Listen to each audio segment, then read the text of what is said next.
বেনাপোলে বিএসএফের পুশিন চেষ্টা ব্যর্থ, কঠোর অবস্থানে বিজিবি।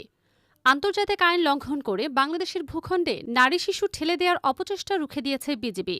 যশোরের বেনাপোল সাদিপুর সীমান্তে গভীর রাতে এক ভয়াবহ পুশিন অপচেষ্টা চালিয়েছে ভারতীয় সীমান্তরক্ষী বাহিনী বিএসএফ। আন্তর্জাতিক আইন ও দ্বিপাক্ষিক চুক্তি উপেক্ষা করে ৮ থেকে ১০ জন নারী, পুরুষ ও শিশুকে বাংলাদেশে ঠেলে দেওয়ার চেষ্টা চালানো হয়। তবে আগাম সতর্ক অবস্থানে থাকা বিজিবির বীরত্বপূর্ণ প্রতিরোধে এই অপচেষ্টা নস্যাৎ হয়েছে। সোমবার দিবাগত রাতে ভারতের জয়ন্তপুর সীমান্ত দিয়ে কাঁটাতারের গেট খুলে ওই ব্যক্তিদের জোরপূর্বক বাংলাদেশের দিকে ধাক্কা দেয় বিএসএফ।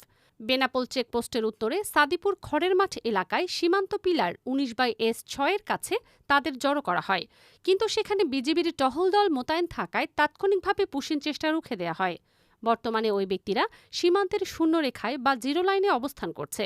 ঘটনার সত্যতা নিশ্চিত করে যশোর ৪৯ বিজিবি ব্যাটালিয়নের অধিনায়ক লেফটেন্যান্ট কর্নেল মোহাম্মদ সাইফুল ইসলাম খান। তিনি সমকালীন সংবাদকে বলেন, রাতভর সীমান্তে টহল জোরদার ছিল। যে কোনো সীমান্ত দিয়ে পুশব্যাকের চেষ্টা হতে পারে, আমরা সতর্ক আছি এবং এটি কোনোভাবেই হতে দেয়া হবে না। বিজিবির অবস্থান কঠোর ও অটল। পরিস্থিতি সমাধানে ইতিমধ্যেই বিএসএফ কর্তৃপক্ষকে চিঠি পাঠানো হয়েছে এবং দুই দেশের সীমান্তরক্ষী বাহিনীর মধ্যে পতাকা বৈঠকের প্রস্তুতি চলছে। সীমান্তে বিজিবির এমন সাহসিকতা ও দৃঢ়তার জন্য সীমান্তবর্তী এলাকায় শৃঙ্খলা বজায় রয়েছে বলে জানিয়েছেন স্থানীয়রা। দেশের ভৌগোলিক অখণ্ডতা রক্ষায় বিজিবির এই ভূমিকা প্রশংসনীয়।